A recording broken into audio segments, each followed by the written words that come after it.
اوس خو دا ځوانان دا دي هغه ځوان تر ټولو غټ ښه ځوان دی چې د خپل انډیوال په ښکنځلو له خوا نه کربات چې مړې ته عزت لرې ته ناموس لرې هغه تا ته مخامخ ستا ناموس ته لاس اچوي ښکنځه درته کوي ته د انډوالي په خاطر هېڅ نه ورته وایه د انډوالي دی څه انډوالي خو د صالح سړي صحبت صالح ترا صالح کنه دا که د بد سړي سره دې صحبت کړی کې ته لس وارې ورته ونه رکړې یولسم وارې هم ته د په شکل کې کېږي ده ته ووایه اچھا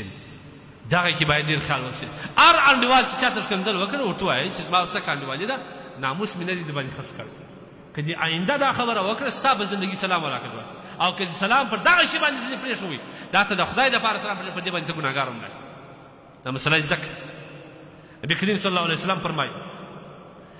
زما پر امت داسې زمانه را روانه دا عجیبه روایت دی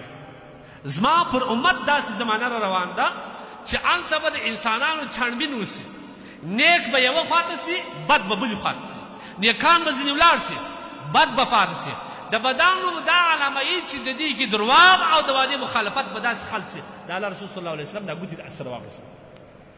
دا به نه معلومېږي چې دا اوس د وعدې و پاسداره دي که مخالفت کوي دا به نه وایي چې دا رښتیا دي که درواغ وایي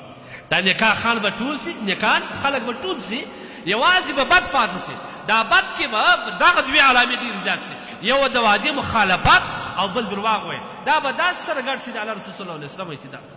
صحابه وایي یا رسول الله نو په دې وخت کې موږ ته د بچاوېدو لار شته د الله رسول صلی الله علیه وسلم وایي کوم شی چې تاسو ته زده دي یعنې قرآن او حدیث په دې عمل وکړئ کوم شی چې نه دي اورېدلي هغه پرېږدئ او بل دا د هغه کسانو لمن ونیسئ چې هغه خاص خلک دي چې علما دي د نور خلکو لمن ونیسئ دریم شی د الله رسول صلی الله علیه وسلم وایي که فتنې زیات سي په خپل کورو کې پاته سي د کورو کې پاته کېدل دا اوس د علامه ده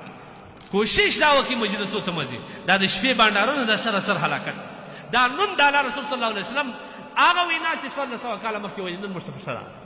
چې د الله رسول په خپل کور کې پاته سه په کور کې که ولاړلې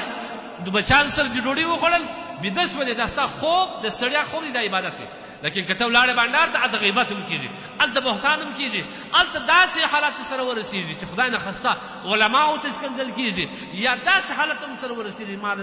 کسه واورېدل چې قرآن ته یو چا ښکنځل کول په دغه مجلس کې که څوک ناست په دې راځي و دا ټول کافران دي سره ایمان راغلی ځکه په دې وخت کې پام کوئ د کوټو د بانډارونو څخه ځان وساتئ قسم دې مې په خدای که دومره خیر پکښې دا یو لوک برابر که ته وایې ولې صاحب نو اوږد عمر خو نسم پر کور نسم تېرولی څنګه وکړم پر کور یې تېرول د آخرت بچاو که کوې د الله رسول دغه نسخه درشه ویلې چې په کور بانډارو څه ځان وساته ادنا که هېڅ نه وکړې که هېڅ نه وکړې د غیبتو د بهتانو د درواغ څخه ولاکه خلاص دا نن د مجلس زینت او ښایست ته درې شیان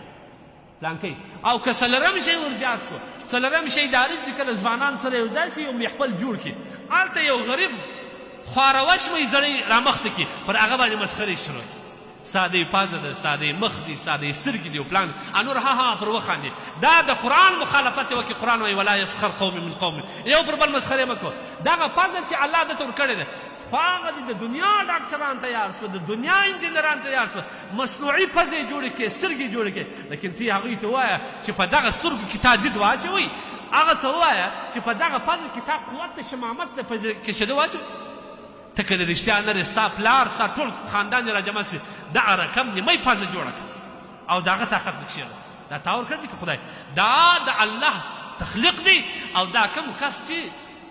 پر ده باندې لګېږي دا تمسخر پر کوي دا نور پر خاندي دا خندا والا او دا بل دا دواړه د خدای تبارک وتعالی پر خلقت اعتراض کوي که دا ایمان او عقیده سي د ایمانه وځي هم پرېږدي دا مجلسونه دا پښتنه درځي د الله رسول صلی الله علیه وسلم وایي اخر دا دی چې خپل ځان کنټرول کا او که ځان د فتنو څخه حفاظت کوې مجلسونه ځان وساتي کور کې پاتې سي دا فتنې اوس بیخي ډېرې دي ځوانانو زما دا خبره واورئ فتنې زیاتې دي د فتنو څخه د حل لار دا ده چې علیکم په تاسو باندې لازم دا ده چې کوم شان د زده دي پر هغوی لاس ونیسي چې قرآن او سنت دی په دې لاس ونیسي